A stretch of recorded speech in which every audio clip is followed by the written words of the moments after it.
Magandang umaga sa lahat. Ngayong umaga ay babasahin po natin ang ikapitong kabanata ng ikalawang kronika at ang magbabahagi ng salita ay si Pastor Tim. Sinasabi po dito na ang puso at paningin ng Diyos ay nasa ating kalagitnaan at kanyang pakikinggan ng bawat nating panalangin.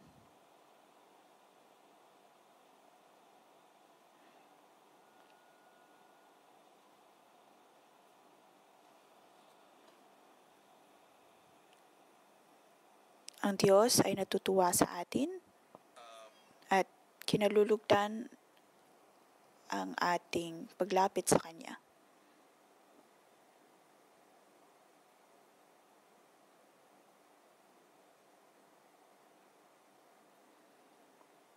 Kamakailan lamang ay ibinahagi ni Pastor Joshua na ang chapter 5 hanggang 7 ay isa pong unit.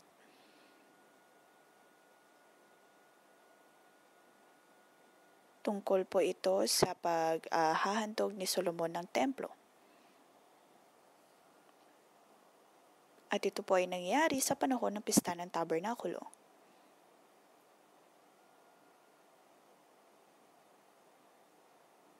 Ito ay dahil nais ipakita ng Diyos na nais niyang manahan sa mga tao. Ang tema ng Diyos sa pagsasabi na nais niyang manahan sa kanyang sa kanyang bayan ay nangyari mula pa sa Hardin ng Eden, mula pa nung simula hanggang sa dulo ng Biblia.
Ang presensya ng Diyos ay hindi lamang po na ikukulong sa isang gusali, bagkus ito ay tungkol sa ating patuloy na pananabik sa paghahanap ng presensya ng Diyos at pagtanggap ng kanyang presensya. Iyon po ang kanyang kinalulugdan.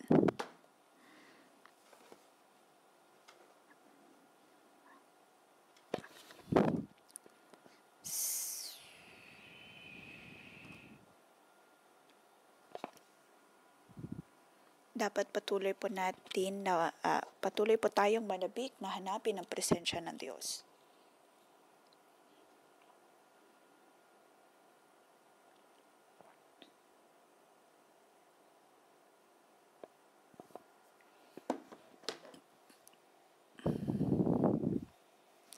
Mula pa noong panahon ng Pentecost ay nagsimula ng ibuhos ng Diyos ang kanyang banal na spirito sa bawat isa at maging din po sa ating mga katawan.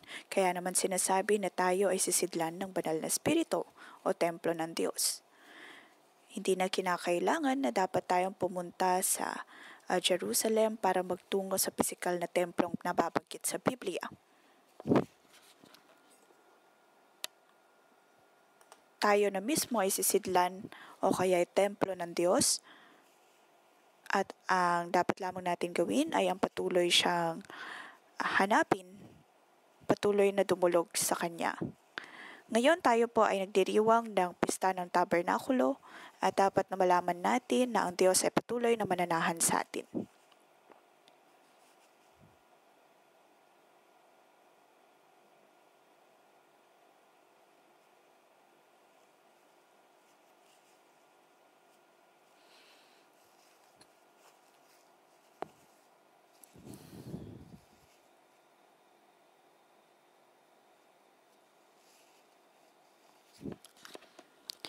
Mababasa po natin dito ang sikat na bersikulo, ngunit kung ang bayang ito na nagtataglay ng aking karangalan ay magpakumbaba, manalangin, hanapin ako, talikuran kanilang kasamaan, papakinggan ko sila mula sa langit, patatawarin ko sila sa kanilang mga kasalanan at muli kong pasasaganain ang kanilang lupain.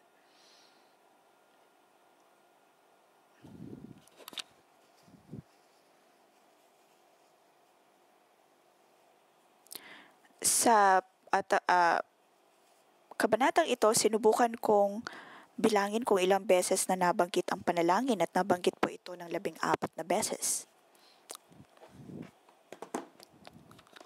At tanging sa kabanatang ito at sa kabanata ng libro ng mga hari, kung saan ang panalangin ay nabanggit ng napakaraming beses. Makikita po natin na ang templo ni Solomon, ang hangarin ng pagpapatayo nito ay panalangin.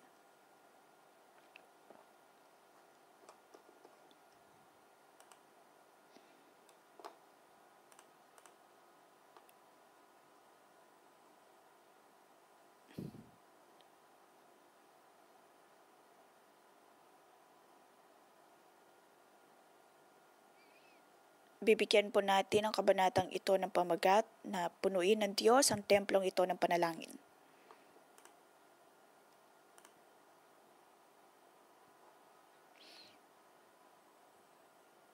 At para maunawaan po ito,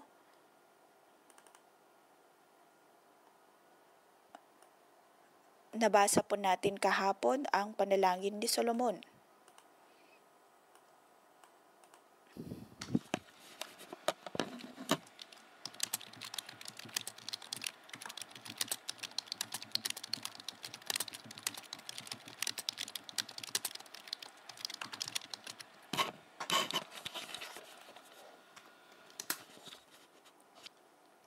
At napansin po natin ang panalangin ni ni Solomon ay tungkol din sa panalangin.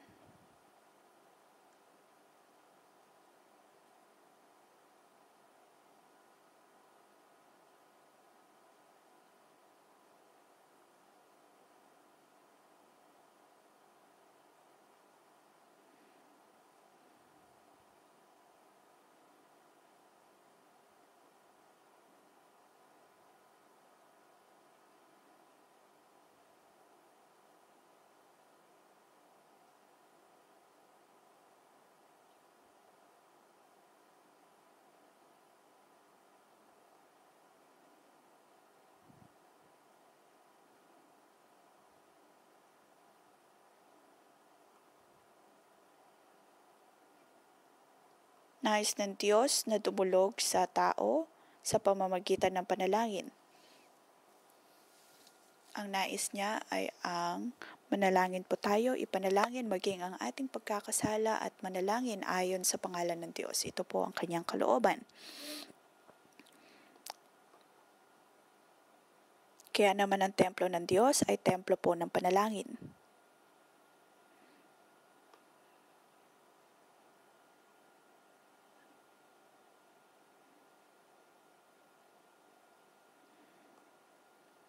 Ang Diyos ay naglalagay ng kanyang binibigyang diin ang pagbibigay ng sakripisyo o kaya, ang pag-aalay ng sarili.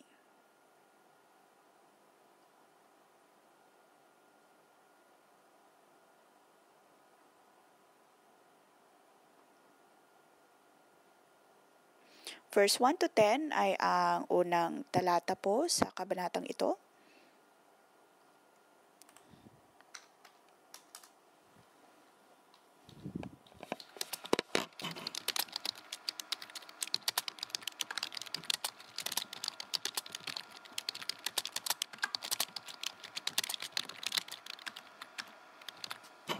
Ang hari at ang mga tao ay tumugon sa presensya ng Diyos.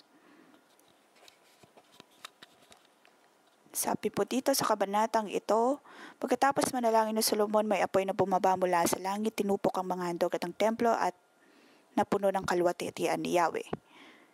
Hindi makapasok sa templo ang mga pari sapagkat napuno ito ng kaluwalhatian ni Yahweh. 2 beses na po itong nangyari, kung kaya naman mapapansin natin na ang Diyos ay tunay na nalulugod sa kanilang mga panalangin at pagpupuri.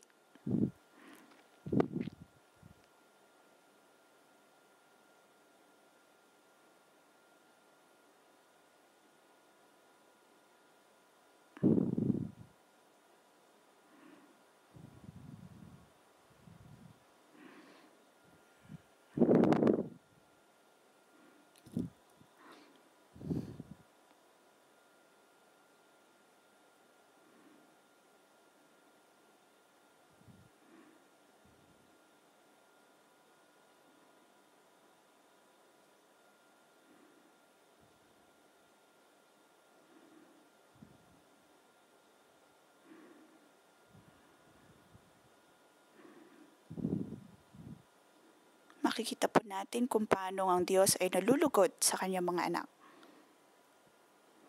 At ang dahilan kung bakit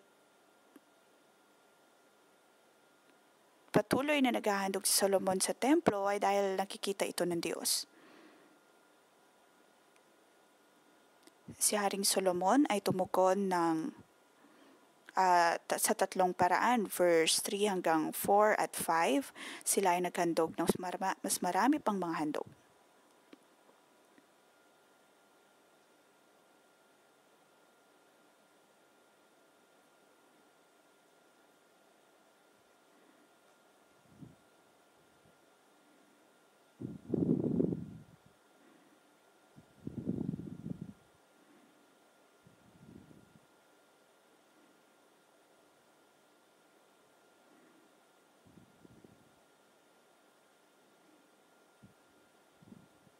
Ang lahat po ng ito ay naihandog sa panahon ng Sukot, kung saan sinabi ng Diyos na hindi dapat sila dumulog sa Kanya ng walang bitbit o kaya anumang mga handog.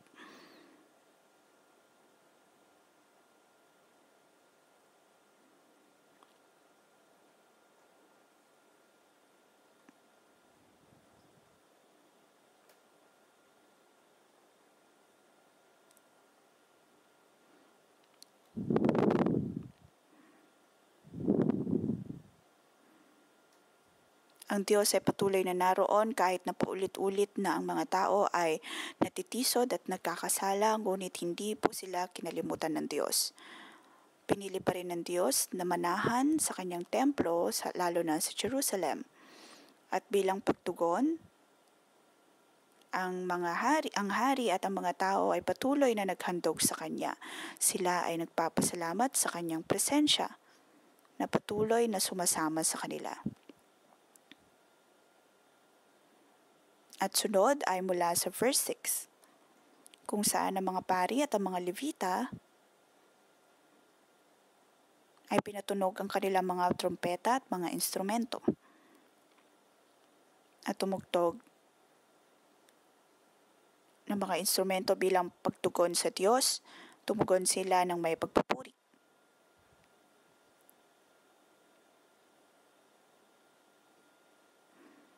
Dito ako po ay naantig.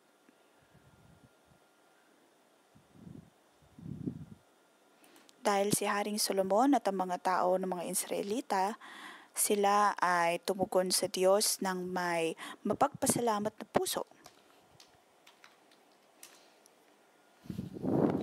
Hindi nila basta-basta lamang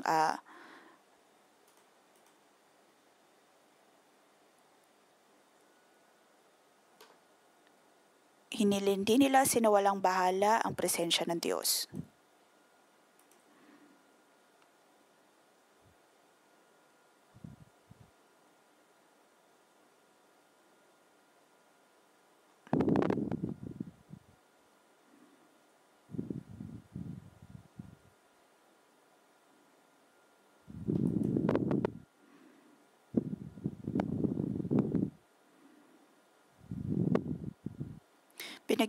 Pinagyang diin ng Diyos na nais niya ng kanyang mga anak ay patuloy na manalangin sa Kanya. At ang Diyos ay nalulugod sa tuwing tayo ay tumutulog sa Kanya ayon sa panalangin. Ngayon, siyasatin po natin ang ating mga sarili kung tayo po ba ay mayroon din pong puso pagdating sa pananalangin. Ako man din ay nahihirapan sa aspetong ito dahil natural para sa akin na mas gustuhin na magbasa ng Biblia, mag-aral ng Biblia, magkaroon ng cell group. Ngunit kung kinakailangan ko manalangin, maglaan ng oras para manalangin, minsan ay 5 minuto lamang o kaya 10 minuto.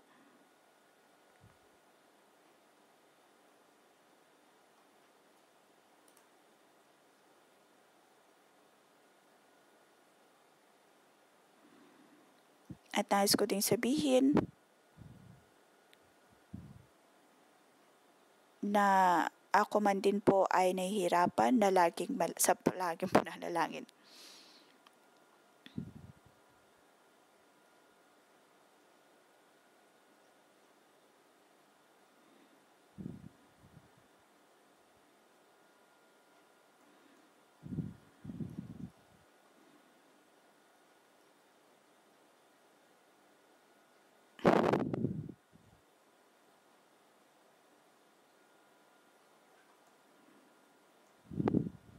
Para sa akin ay kinakailangan ko ng extra effort para manalangin. Ngunit handa akong humingi ng tawad pagdating dito at talagang pagtibayin ang aking pananalangin.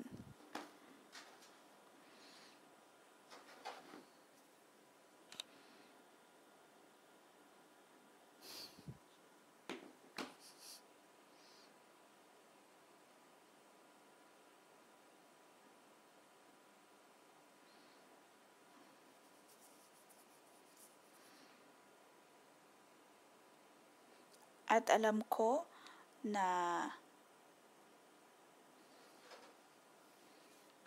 sa aking pagpapakumbaba, ang Diyos pa rin ay nalulugod dito.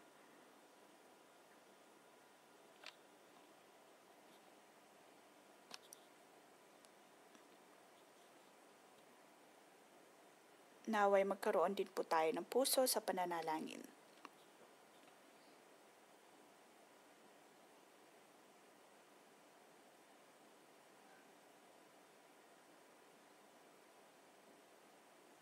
Kung mapapansin po natin sa paggawa ng templo ay inihanda na ni Haring David ang lahat para sa papatayo ng templo sa panahon ni Solomon. Ngunit para naman kay Solomon ay kanyang inihanda ang mga tao sa pagtulog sa Diyos at sa pananalangin. Parehong mahalaga ang hardware at software ng templo.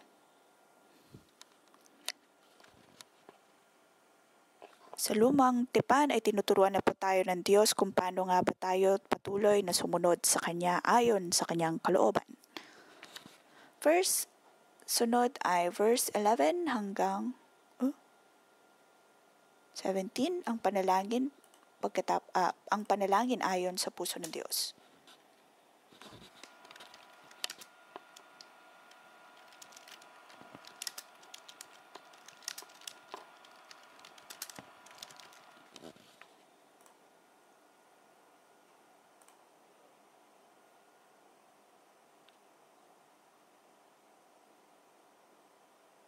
Tinuturuan ni Solomon ang mga tao kung paano manalangin. Verse 12.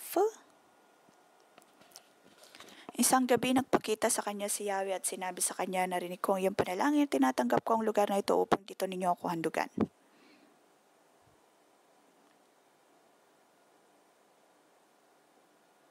Itinuro niya po ito sa verse 13 hanggang verse 16 kung paano dapat manalangin.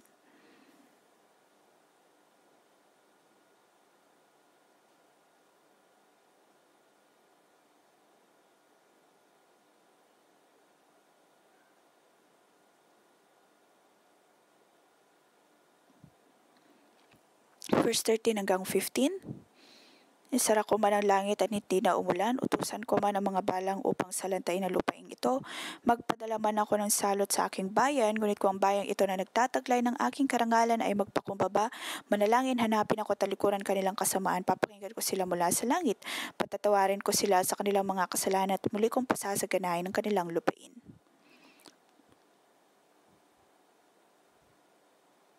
Nabanggit po sa mga bersikulong ito na mayroong salot at mayroong kagutuman. Ito ay ang panahon kung saan ang lupain ay sinumpa ng Diyos. Kung ang mga tao ay magkakasala, ang lupain din ay masusumpa. Ito ay bagay po ng mayroong puno at bunga.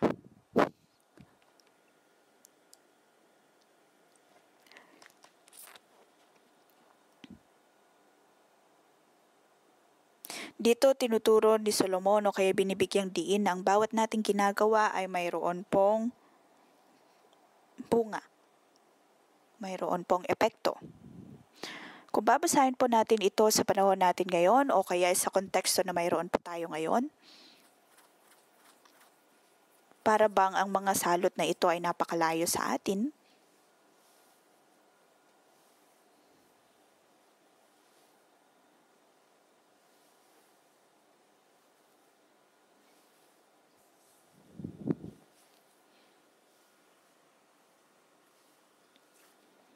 Ngunit alam po natin na ito ay talagang nangyayari. Maaaring ang ating pamilya ay mayroong economical problem o patuloy na dumadating ang mga problema sa ating komunidad. Napakaraming mga taong nagkakaroon ng problema sa pag-iisip, tumataas ang dami ng tao ng mga nagpapakamatay o kaya tulad dito sa Hong Kong, napakarami mga taong ayaw magkaroon ng anak dahil ang tingin nila sa pagkaasawa, pagkakaroon ng pamilya ay hindi maganda. Mas gusto nila magkaroon ng alagang hayop at hindi magkaanak o kaya hindi magkaroon ng asawa. Ito ay nagpapakita ng atin pong komunidad ngayon ay nagkakaroon din ng problema.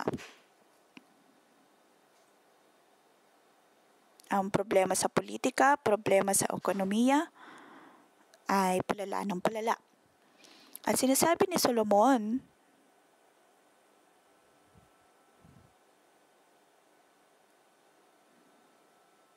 iyong makikita na iyong komunidad ay palala ng palala. At ang dapat nating panalangin ay hindi lamang puro, Panginoon, naway ibalik mo sa dating sigla ang aming ekonomiya. Bagkus ang atin pong dapat na panalangin ay may paghingi ng tawad sa ating mga kasalanan at pagtulog ng presensya ng Diyos na manahan sa templo.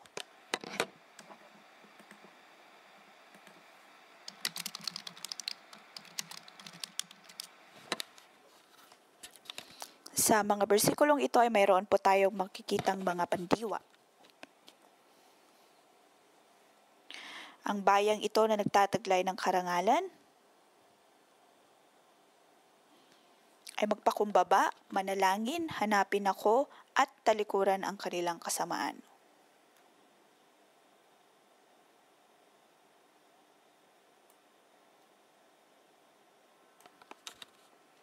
Magpakumbaba. Sa original na teksto ay ang magpakumbaba.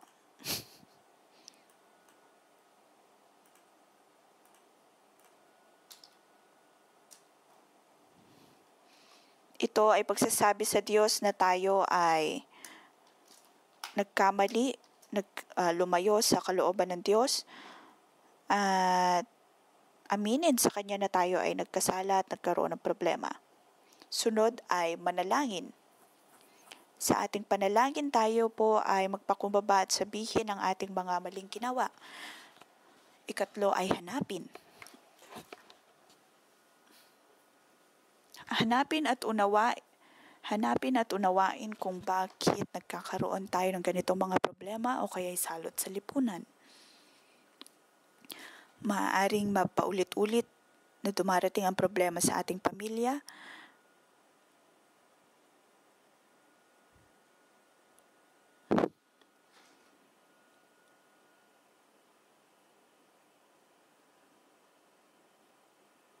Ikaapat, talikuran ang kasamaan.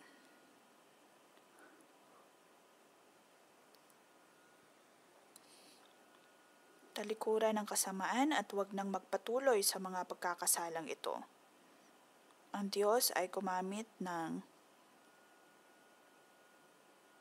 apat din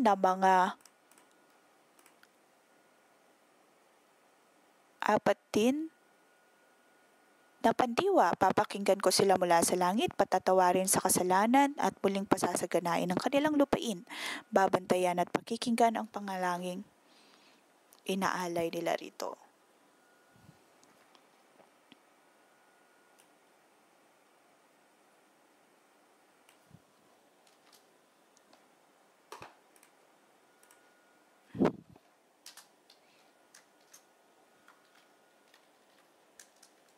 Dito ay tinuturuan po tayo ng Diyos kung paano talaga ang manalangin.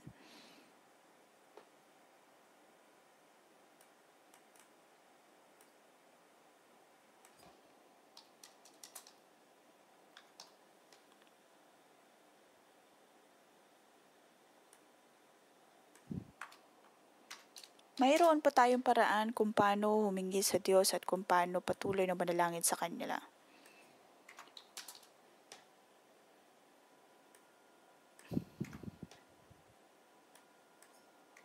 Tayo po ay mayroong responsibilidad na manalangin.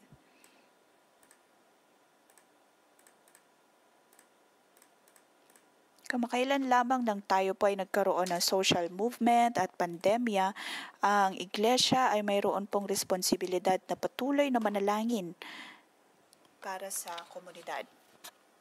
Ito po ang sinasabi ng Diyos para kay Solomon at siya ding sinabi ng Solomon para sa mga kanyang sinasakupan. Dapat po nating ipanalangin ang ating komunidad.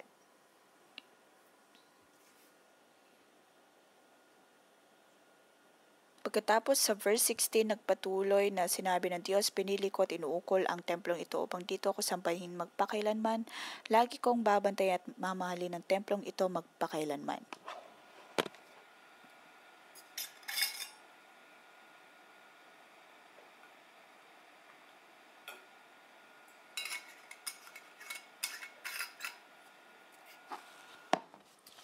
Ang Diyos ay patuloy na nakikinig sa panalangin ng kanyang mga tao.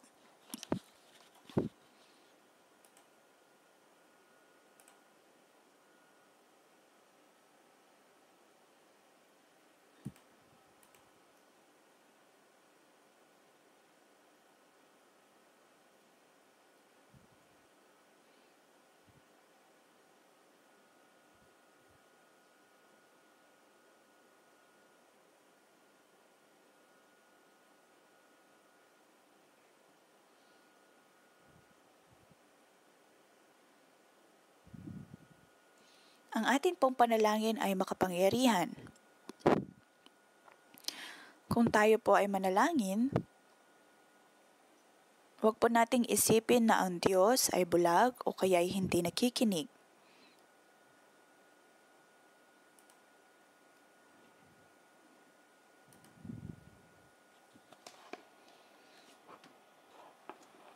Maaaring may pakiramdam tayo na ang tagal nating nananalangin ngunit hindi naman ito tinutugon ng Diyos. Minsan ako man din ay nananalangin para bang walang nangyayari ngunit hindi po iyon totoo.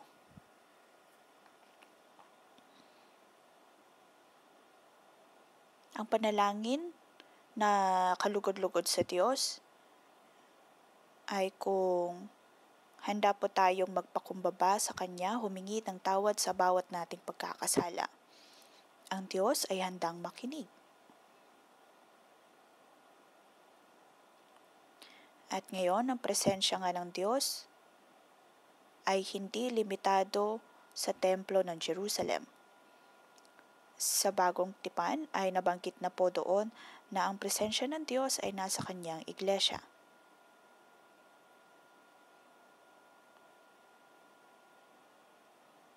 Dahil ang banal na Espiritu ay patuloy na nananahan sa kanyang iglesia.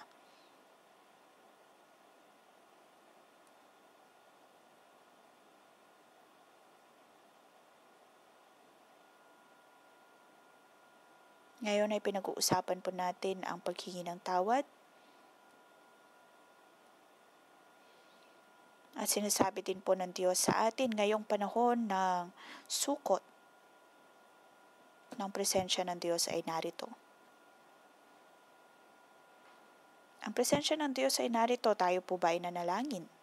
Mayroon po ba tayong puso sa pananalangin? Halimbawa, kung Chinese New Year,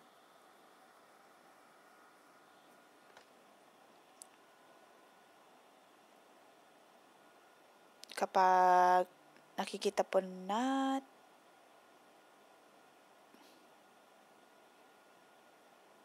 ang presensya ng Diyos.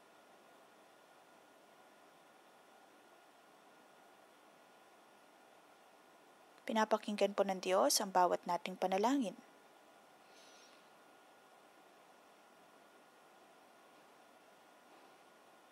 Ngayon, sa panahon ng sukot ay atin pong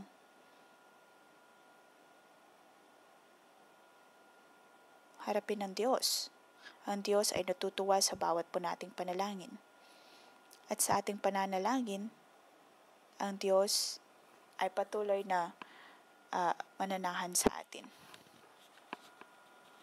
Tayo po ay tumayo at magpuri sa Diyos.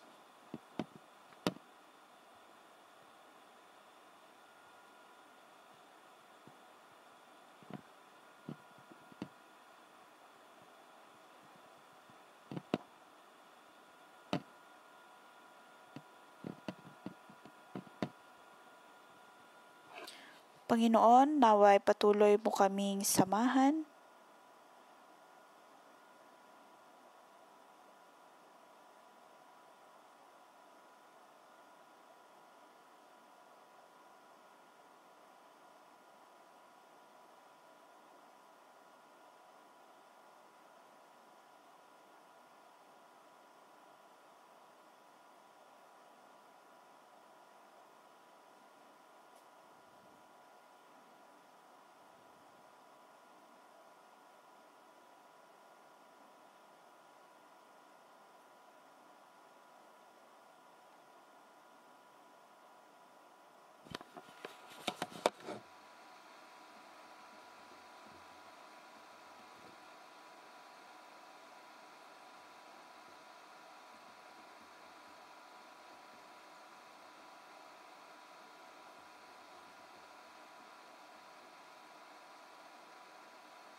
Panginoon, pinupuri ka namin at pinapasalamatan.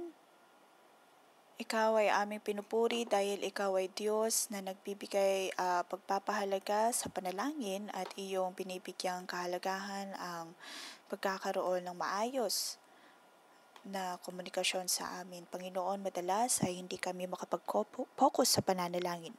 Mga kapatid, atin pong ipikit ang ating mga mata. Maaari po kayong maupo o kaya'y lumuhod sa harap ng Diyos. Atin pong ipanalangin na ang liwanag ng Diyos ang siyang patuloy na manahan sa atin.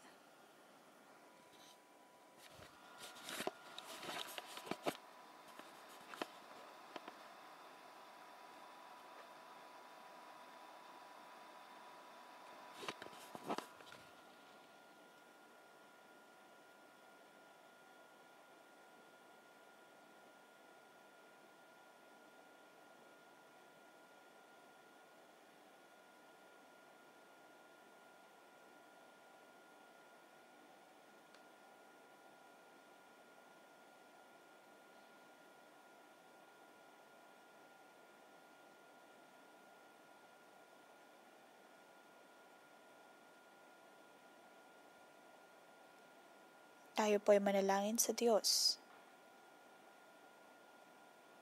Tayo po ba ay mayroong puso na handang ihandog ang ating sarili sa Kanya?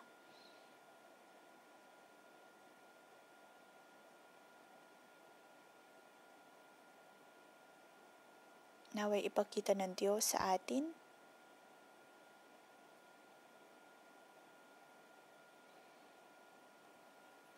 kung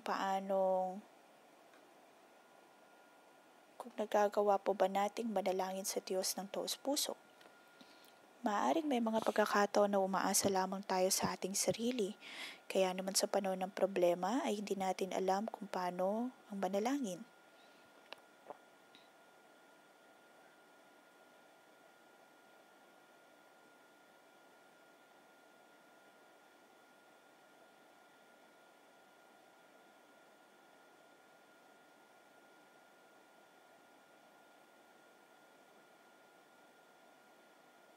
Naway magliwanag ang banal na Espiritu sa atin pong mga buhay.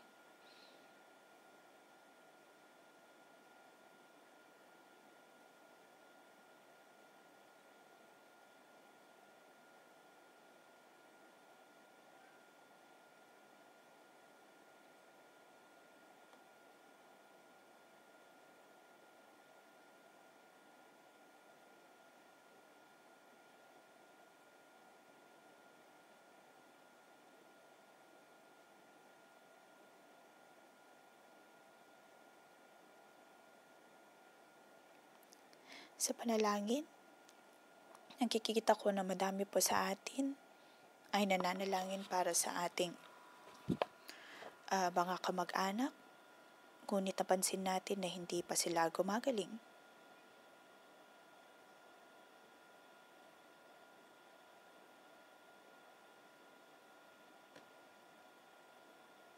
Naway tulungan po tayo ng Diyos.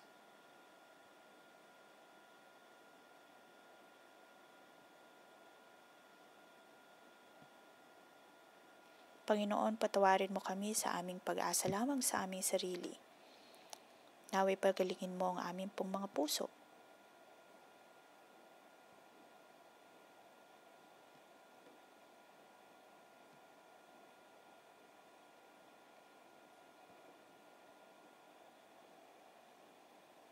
Panginoon, patawarin mo kami. Panginoon, panawarin mo kami na hindi kami makapanalangin lagi at hindi marunong humingi ng tawad o kaya magpasalamat.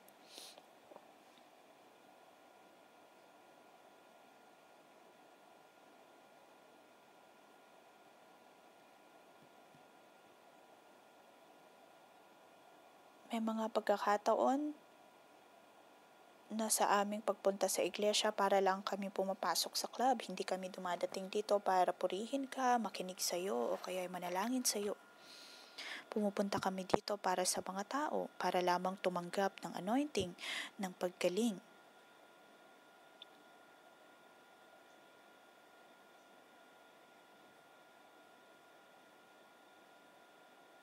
Panginoon, ngayon kami ay dumudulog sa iyo.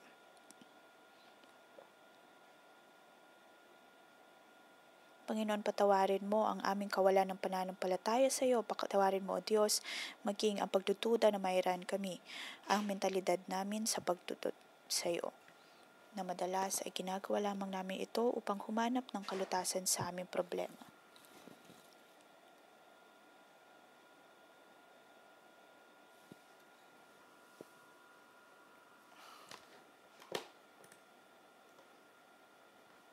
Sabi sa verse 13, isinara ko man ang langit at hindi ang muulan, umutusan ko man ang mga balang upang salantay na lupaing ito, magpadala man ako ng salot sa aking bayan. Panginoon, maaring ang aming buhay ay katulad po dito, kung saan para bang sinara ng Diyos ang bawat probisyon sa atin.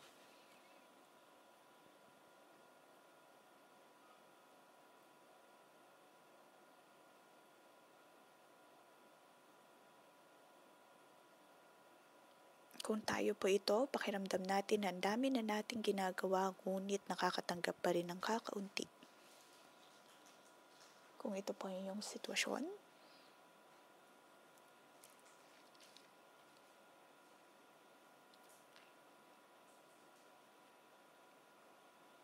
o pakiramdam ninyo ay mayroong salot sa inyong pamilya, marami sa kanila ang mayroong sakit,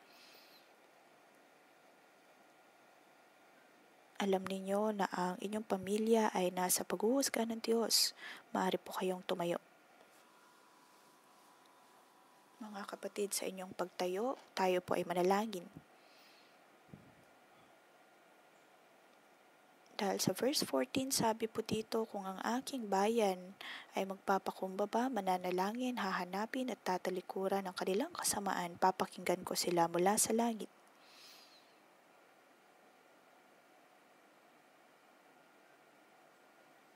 Mga kapatid, tayo po ay tumayo at tayo po ay magpakumbaba sa Diyos.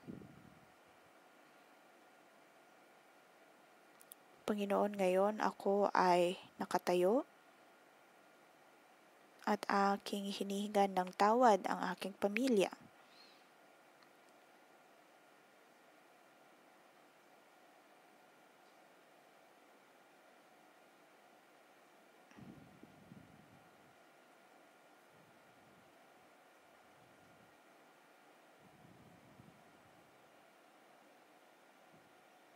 Panginoon, marami sa amin ang mayroong sakit. Panginoon, naway pakinggan mo ang aming panalangin, kami ay dumudulog sa iyo.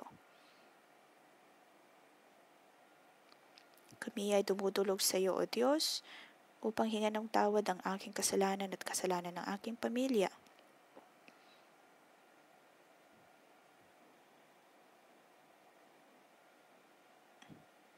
Tayo po ay humingi ng tawad para sa ating pamilya at tayo ay dumulog sa kanyang presensya.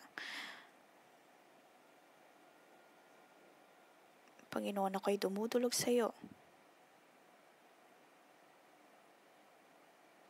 Naway patawarin mo ang aming pagkakasala.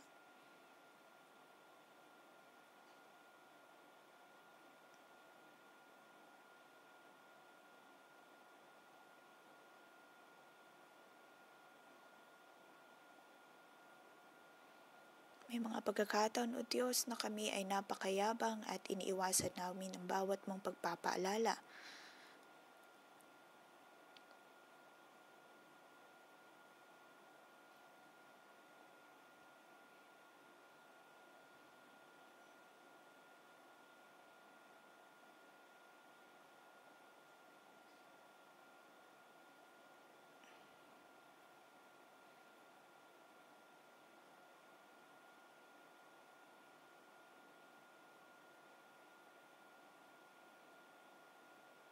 May mga pagkakataon, O Diyos, nakakalimutan namin na manalangin at makipag-usap sa iyo.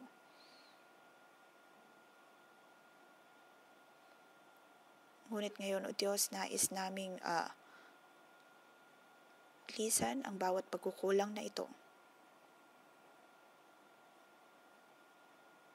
Panginoon, tulungan mo kami na manalangin ayon sa iyong kalooban at ang iyong banal na Espiritu ang siyang pumuno sa amin.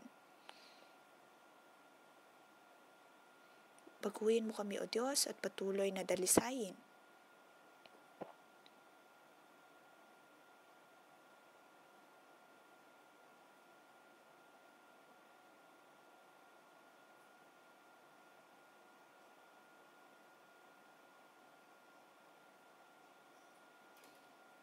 Tayo po ay tumayo at purihin ang Diyos.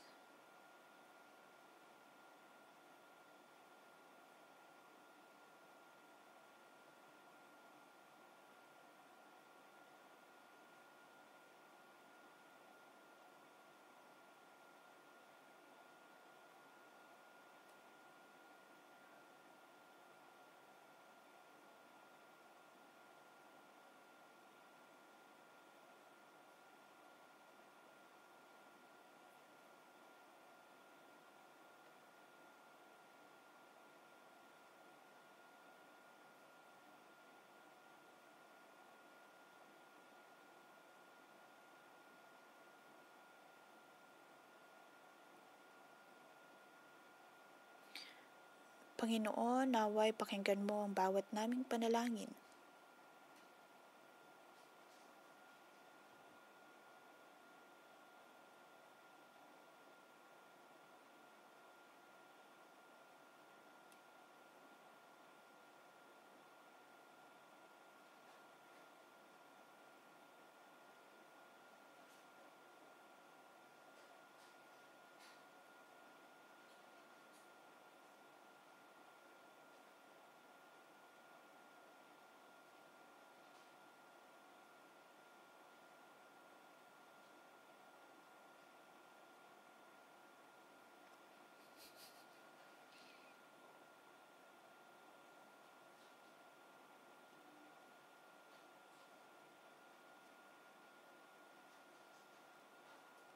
Panginoon, kami ay tumutulog sa iyo ayon sa aming pangangailangan.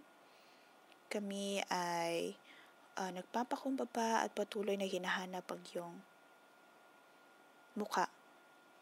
Amin pong inihahandog ang aming pamilya sa iyo. Panginoon, alam namin na iyong papakinggan ang bawat naming panalangin. Dahil ito ang iyong kalooban.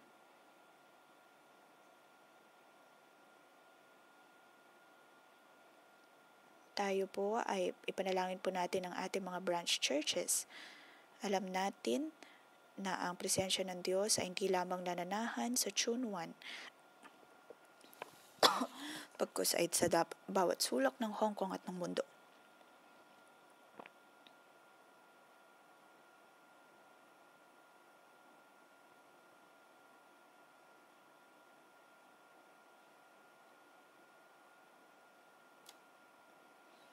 Tayo ay hindi lamang mananalangin sa tuwing panahon ng pagtubos o kaya sa panahon ng tabernakulo, bagkus ay sa bawat araw ng ating buhay, 24/7 sa atin pong cell group, atin pong sabihin sa Diyos na tayo ay laging mananalangin.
Panginoon, naway ang bawat isa sa amin ay maging mga sisidlan ng panalangin.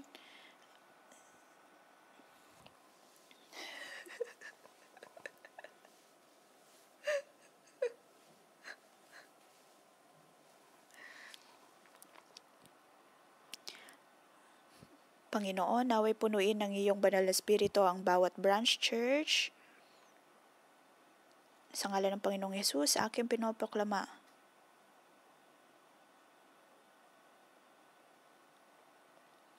Atin pong itaas ang ating mga kamay at manalangin sa ngalan ng Panginoong Hesus. Kayo ay aking pinagpapala ang lahat ng mga kapatiran na rito online man o on-site. Katulad ng sinabi sa mga salita ngayong umaga, sa panalangin ni Solomon, ito po ay puno ng pagdulog. Naway maging tao po tayo na patuloy na nananalangin. Ang puso ng panalangin ang siyang pumuno sa atin.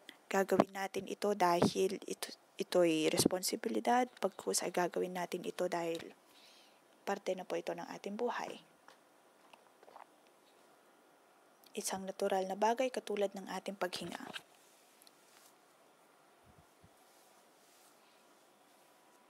Dahil ang presensya ng Diyos ay patuloy na nananahan sa inyo at sa inyong pananalangin ay babasbasan ng Diyos ang bawat ninyong panalangin at lahat ng inyong ipinapanalangin ay magaganap at matutupad ayon sa kalooban ng Diyos. At sinasabi ng Diyos na kung ang aking mga tao ay mananalangin at magpapakumbaba, tatalikod sa kanilang kasalanan, sila ay aking papakinggan at patatawarin ang bawat nilang pagkakasala.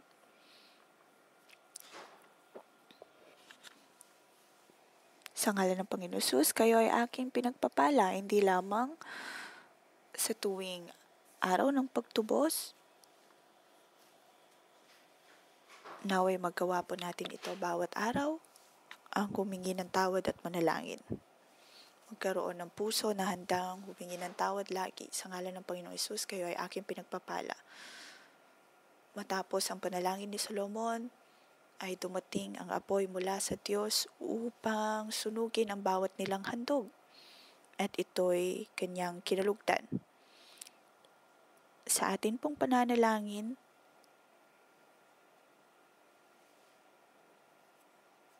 sa atin pong pagpupuri, atin pong mararanasan ang apoy na nagmumula sa Diyos na siyang pupuno sa atin lagi. Tayo ay kanyang pupunuin ng ating pamilya at kahit saan man po tayo magpunta, makikita ng tao at ng lahat na tayo ay tunay na pinagpala ng Diyos. Lahat ng ating minamahal ay pagpapalain ng Diyos. Sa ngalan ng Panginoong Hesus, kayo ay aking pinagpapala sa ngalan ni Hesus. Amen. Dito po nagtatapos ang ating pangumagang debosyon. Magandang umaga.